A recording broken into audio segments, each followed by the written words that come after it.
Anime within the past decade has seen a crazy push into the pop culture space. I mean, look at shows like One Piece getting collabs with not only baseball teams, but the literal NBA itself. And there's big box office releases for movies in the West, some even getting up to $1 billion, which is crazy. But we also see, many streaming services trying to either get their hands on the rights to stream certain animes or even straight up just adapt manga or make their own original shows in the format of anime. But also within that time, I've realized that we're beginning to lose what I would say recipes, right? The expectation from anime has kind of changed, and that can both be good and bad. But the main thing that I've realized is that people are beginning to gauge how good a show is based solely on its animation and the bright shiny lights that are happening. So in today's video, I want to talk about that, how I believe that animation in a way is hurting anime, not only from a story perspective, but also from the expectation of the viewer. So before we dive in, I want to thank you guys so much for the support that you've been giving me. We're at like 891 right now. We're well on our way to 1,000 subscribers by the end of the year, and maybe even 1,000 watch hours. We're kind of more than halfway there, just to give you a little secret. But as usual, please continue subscribing, liking, and commenting on what you guys think I can improve on. And just thank you for being here. So let's get into it. Animation is definitely my just favorite medium of all time. Ever since I've grown up, I remember getting cable and just being on Cartoon Network all day, every single day, until Adult Swim came on, the anime came on. I loved it. If it wasn't animated as a kid, genuinely, I didn't want to watch it, right? Because the things you can achieve with animation, it's just mind-boggling to me. You're able to express yourself in ways that's unfathomable through the different art styles and just overall animation style, right? It provides the author with this sense of ultimate freedom to do whatever you want, and you're only limited by your imagination. And I believe in no piece of media is this better expressed than in anime. But one thing that I think we've been losing due to this focus on animation is storytelling.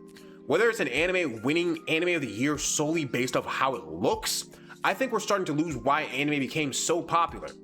Anime stories usually have something to say to the watcher, whether it's to persevere in the face of uncertainty, be yourself regardless of what people think of you, or the law of equivalent exchange, and just accepting that things change and grow with time.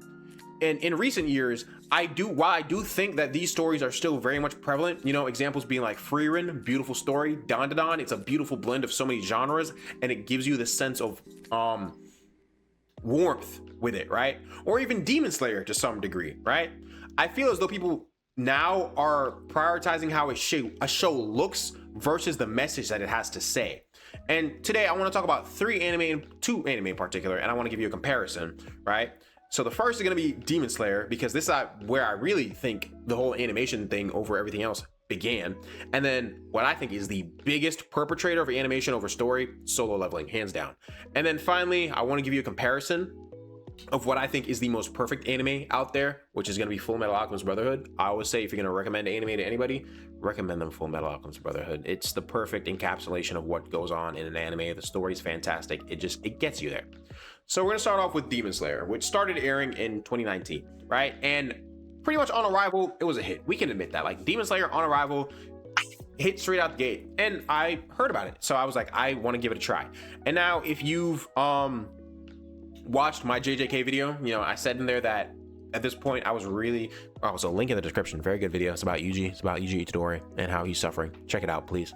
At this point I was really looking for an anime that spoke to me, that could give me some faith in the new gen anime, and I didn't like it. I'll be honest with you, I didn't like it. I think at this point the only thing I was really watching, like I said, was One Piece and maybe My Hero. I think I was watching My Hero, and I know that's crazy considering that almost everyone loved this, right? Well, everyone loved Demon Slayer, but the story just didn't do anything for me. It never hit. It felt like a run-of-the-mill kind of shonen story to me, and I genuinely don't like critiquing other creators' works like that, but it did nothing for me. That's the only way I can describe the feeling that it gave to me, right? So my friends, they were fully engrossed at this point in the whole Demon Slayer. They were on the bandwagon, not bandwagon, but they were very much into Demon Slayer. They were there for it. So I went to them and I asked them, what about Demon Slayer hooked you in? Like, what about it spoke to you so much? And they told me animation. There's definitely, They were like, yeah, I know the characters, blah blah blah. You know, like they're nice, yeah. But for the most part, it's like, oh my god, it looks so good, right? And look, I love a well animated and well choreographed fight scene. It's phenomenal. It's one of the reasons why I got into anime. You know, I was my first real anime was Dragon Ball. I was a Dragon Ball kid, so you know I love. You know what they say about Dragon Ball fans. Ooga booga fight. Yeah, but if the things surrounding it have nothing to say to me, I just feel bored, right?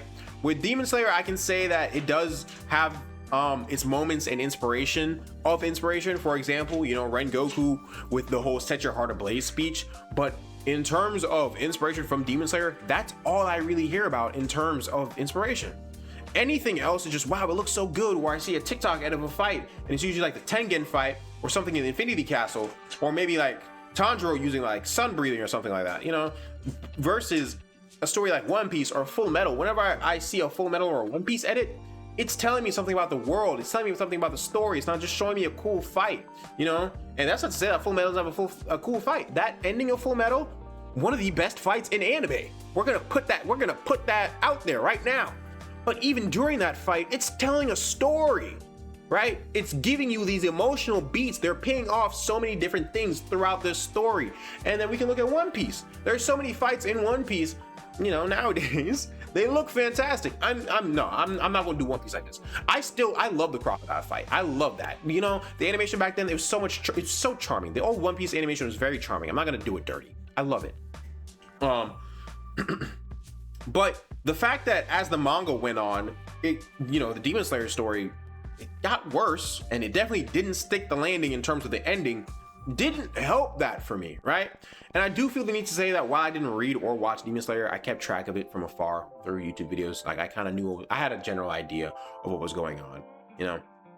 But let's move away from Demon Slayer and carry on to what I think is genuinely the biggest example of style over substance in modern anime: Solo Leveling. And this one really sucked for me. I genuinely was looking forward to Solo Leveling. And my friends were telling me about it. They told me about the manga. They're like, oh, it's so good, blah, blah, blah. And I was like, yeah, man, I'm down to check it out. And it came out, and I was like, oh, all right, yeah, you know, this JRPG type world, it seems so cool to me. You know, the idea that they have dungeons and monsters and different things like that. And then there's this one guy with the system where he can literally level up. They have classes for hunters, and he can level up and become a better hunter in a world where he's the only one who could do that. And once again, the more I watched it, I just got bored. And I don't have a problem with the zero to hero story. That's literally 90% of shonen anime. That's all shonen anime, right? For the most part, it's zero to hero stories. It's power fantasy. But finding out that the only appeal of Solo Leveling, once again, after speaking to my friends, was that it just looks good to them and that Sung Jin Woo is just so cool, really bummed me out. Like, I understand that it is a power fantasy, but so was season 1 of SAO. And it was still a good story, and I specified season 1 for a reason. I watched season 2.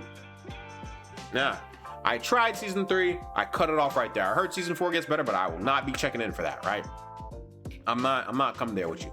But now compare this to Full Metal or Soul Eater, which are anime that came out in the 2000s, and the animation still holds up to this day. So yeah, they're very well animated. The difference being, though, that those stories actually had substance, right? The selling point of Full Metal and Soul Eater wasn't, oh wow, it looks so good, the animation's so good. No, it was the story. Anytime you hear somebody talk about Full Metal and Soul Eater, they're talking about how good the story is. And that's what I think we need to get back to. We need to get back to talking about how good the story is, not just horror farming, right? Listen, I love Bleach, but I can tell you that Bleach is the weakest out of the big three, bruh. I can tell you that. Story-wise, it's the weakest. It looked good, but it's the weakest. But at the same time, I do like the Bleach story. I feel like it tells me something. I feel like it's there for me, right? And I don't want to discuss characters too much because on Demon Slayer's part, those characters are very likable and they're memorable. But I genuinely couldn't tell you one thing about anyone from Solo Leveling not named Sung Jin Woo. And like I said before, I never really watched any of these anime past episode 15, right? But Full Metal gave you an insanely good story and amazing animation. And I'm not going to say that a lot of, you know, every story needs to be as good as Full Metal. That's a hard thing to do. It's a hard thing to do. If Hunter x Hunter was still going on, Hunter x Hunter would be there giving it, you know, competition. Like if Hunter x Hunter was actively still going on. I know it is, but you know what I mean. And I will say that the only anime that's currently still ongoing is One Piece that can give it its you know, a run for its money. All this to say that I think that we as fans need to prioritize a good story over flashy fights. And it's crazy to me that Frieren, which it was a phenomenal story, lost to Solo Leveling for Anime of the Year because it looked good. And this is gonna lead me into my next point. So the main thing that really inspired this video to be made is my time spent on Twitter seeing people talk about how an anime is bad because the animation isn't hitting at the level of Demon Slayer or Solo Leveling. And I remember specifically when JJK season 2 was coming out and Mappa, however you pronounce it, was literally working their animators damn near to death, to the point they came online to speak about it, how they were literally getting episodes done the day that they're being aired. That's crazy. But did people care about this? Yeah, you know, some people put their qualms out there, they voice their opinions, but I distinctly remember another group of people complaining about a scene not being done how they expected it to be, or even that it may look unfinished. And guess what? Guess why they looked unfinished? Because they literally were. They were being worked so bad that they couldn't get them out how they wanted them to. Like, an animator takes pride in their work. People usually take pride in their work, and I feel like animation is one of those mediums. It's definitely one of those mediums. I take pride in my work with this. I take pride in my work with my YouTube videos. I write these scripts. I make these thumbnails in advance before I even start making the video. I have an idea of how I'm making these videos before I even start making them, right? So if I'm taking pride in something like this, which I don't think it's definitely not the level of animating, right? Imagine how they feel. And it's crazy that people were in those offices for literal days working their asses off, right? And people who were just sitting on their asses at home and doing nothing were still complaining. And look, I know, I was just saying how Demon Slayer and Solo Leveling, the story isn't special to me, and that the animation really does do the heavy lifting, right? I know that's like critiquing, but I wouldn't go online and just bash it after someone he literally worked to get it to the point that it has the success that it has. Those stories, especially we know how the manga industry is and the manhwa industry is, it takes so much work to get it to that point that I'm not gonna be like, oh man, you know, this shit's trash, bro, I'm not gonna do this. Like, no, I'm not gonna get on here and just bash people's stories. I just know it's not for me, and I can speak about why, from a critical point of view, why it is the way it is. And I think this idea of things needing to be perfectly animated all the time has genuinely began to shift people away from what is truly important. One, that real people are animating these things. That's what you need to remember. Real people are animating these things, but also the story that you're being told, right? One Piece in recent years has had amazing animations, but what do I see every Sunday when something doesn't look how someone expects it to be? It's like, oh wow, Sanji or Luffy didn't get the animation they deserved. And it's fine to criticize and critique these things. That's how you get improvement. I mean, look at Dressrosa compared to now. But you can't get online and complain every single time about every single detail you see. Why? Because most people genuinely could not do it better than they can. You can't. And this is again why I'm not online hating on these shows that I think are boring. While yes, I can draw, I can write. Again, I am not on the level that these people are at. So I can have my opinion and I can express it every now and again. But I'm not gonna be throwing it out there to bash these animators, to bash these people, be like, yo, this looks over animated. Oh, this looks under animated. Oh, this frame is this, like this, that is that. Freezing the frames and just looking for things to complain about, right? And again, I understand that people look and expect quality for the most part, and you do get it. So the one time that you don't discredit the previous work that's being done, or even that current work that's being done, right? I'll give it to you. The One Punch Man thing that's going on, you can complain about it, bro. You can complain about it. Genuinely, they dropped the ball on that. What was that one soccer anime that they really dropped the ball on? I think it was one guy doing that. But the thing is, before people even knew it was just one guy, or it was one or two guys doing it, people were frying that animation. But what did they do when they figured out it was just like a team of at most two people? They were like, oh my God, I can't believe it, bro. Like, that's so crazy to me that this is being done by just one guy. And it's like, you never know what people are going through, because more than likely those animators are working day in and day out to do the best that they can. and that's all they really can do. Honestly, the original purpose of this video was to bring light to how flashy lights and fights are taking precedent over a well-done story nowadays. But I want to bring, attention to the fact that we are in a golden age of animation, and anime has genuinely never looked better. Right? You can look back at the 80s, the 90s. Yes, it looked phenomenal back then. The hand-drawn stuff looked phenomenal back then. The cell stuff looked phenomenal back then. But now we're in an age where it's more efficient, it's more productive, and people are enjoying it more, right? And I just think people aren't really being grateful, to look at where we are. Remember that people back in the 90s and the 2000s, they had to watch rips on YouTube in a 360p box, bro. I remember watching Naruto on YouTube 2012, bro, in that small ass, bro, you know how big YouTube things are? In that small ass YouTube corner, bro, either up top or down bottom. And then it just looked terrible, and I had to watch it in 5-minute segments, if that much. It'd be a rare day I find a full episode. That's like hitting the damn jackpot, bro, because everyone's trying to get it out there and not get it taken down or copyrighted, right? And I just feel like people they're forgetting those things, right? Now we have simulcast and even simuldubbing.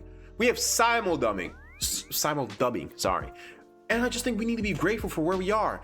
At the same time, I want you guys to appreciate stories that may not be so flashy or, power fantasies. Oh my God. Sorry, I can't talk tonight. And just appreciate them, because they can change your outlook and opinion on things in ways that you can never imagine. Just animation isn't all that takes precedent, right? I understand that some people can think like, oh, well, if, animation isn't everything, why don't I just go read the manga? You can. I do. I read the One Piece manga. I read the Boruto manga. I read a lot of manga.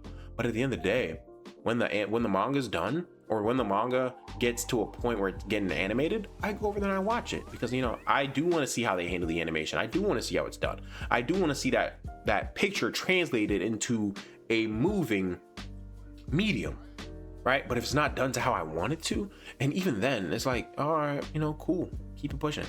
I'm not gonna get online and bash these people. I'm not gonna get online and complain about it. And that's why I feel like animation is kind of hurting the anime industry, because people are forgetting where we came from. And that's a sad thing, because we fought a lot for anime to get to where it is. There was a point where people weren't getting anime in the West. In the 90s, it was just Dragon Ball, bro. 2000s, they started bringing some more over. And then 2010s, that shit really took off. 2020s, we're here. Just appreciate what we have.